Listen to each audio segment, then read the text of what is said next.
সিলেট তখনই ম্যাচটা হেরে যায় যখন ইমনের রান আউটটা হয়। কি দরকার ছিল এত প্রেসার নিয়ে 2 রান নেওয়ার জন্য? এই সময় তোমরা যে পার্টনারশিপটা ধরছিলা তখন ওই সময় আমাদের খেলাটা দেখেও ভালো লাগছিল, ভাবছিলাম তোমরা এই খেলাটা জিতে নিবা। কিন্তু ইমনের রান আউটটার পরে খেলার মুভমেন্ট চেঞ্জ হয়েছে। কিন্তু সিলেটের মালিক মানে অনার যে ছিল উনি কি বলে দেখেন, আমি ক্রিকেট দুনিয়া থেকে আমি আড়ালে চলে যেতে চাচ্ছি, কিন্তু আমি ব্যর্থ। শুনেন, একজন ফেইলিয়ারকে কখনো আপনারা ডাকবেন না। আমি ফেইলিয়ার। ক্রিকেট খেলার মধ্যে যে এত ইমোশনাল লুকায় আছে, সিলেটের অনার বা সিলেটের মালিক উনি আগে জানতো না ভাই।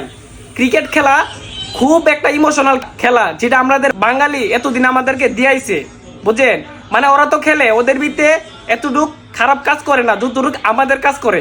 মানে ক্রিকেট একটা ইমোশনাল খেলা, যেটা সিলেটের অনার জানতো না, এতদিনে জানছে, উনি কানে ধরছে। আর সিলেটের জগতে মানে খেলার জগতে আইব না। যেমন সাকিব খান সুপারস্টার, সে একবার ঢাকা দল নিছিল, নেক্সটে বলছে আমি আবার নিমু, কিন্তু ভাই ও কিন্তু আসে নাই। ওর কিন্তু টাকার অভাব নাই, সে আসে নাই। কারণ ক্রিকেটের মধ্যে কিছু অনেক ইমোশনাল লুকায় থাকে, সেটা মানুষ ঢুকার পরে বুঝে। ভাই আমরা ক্রিকেট খেলায় দেখি, আমরা বুঝি যে ক্রিকেটে কতটুক পাগল বা কতটুক ইমোশনাল।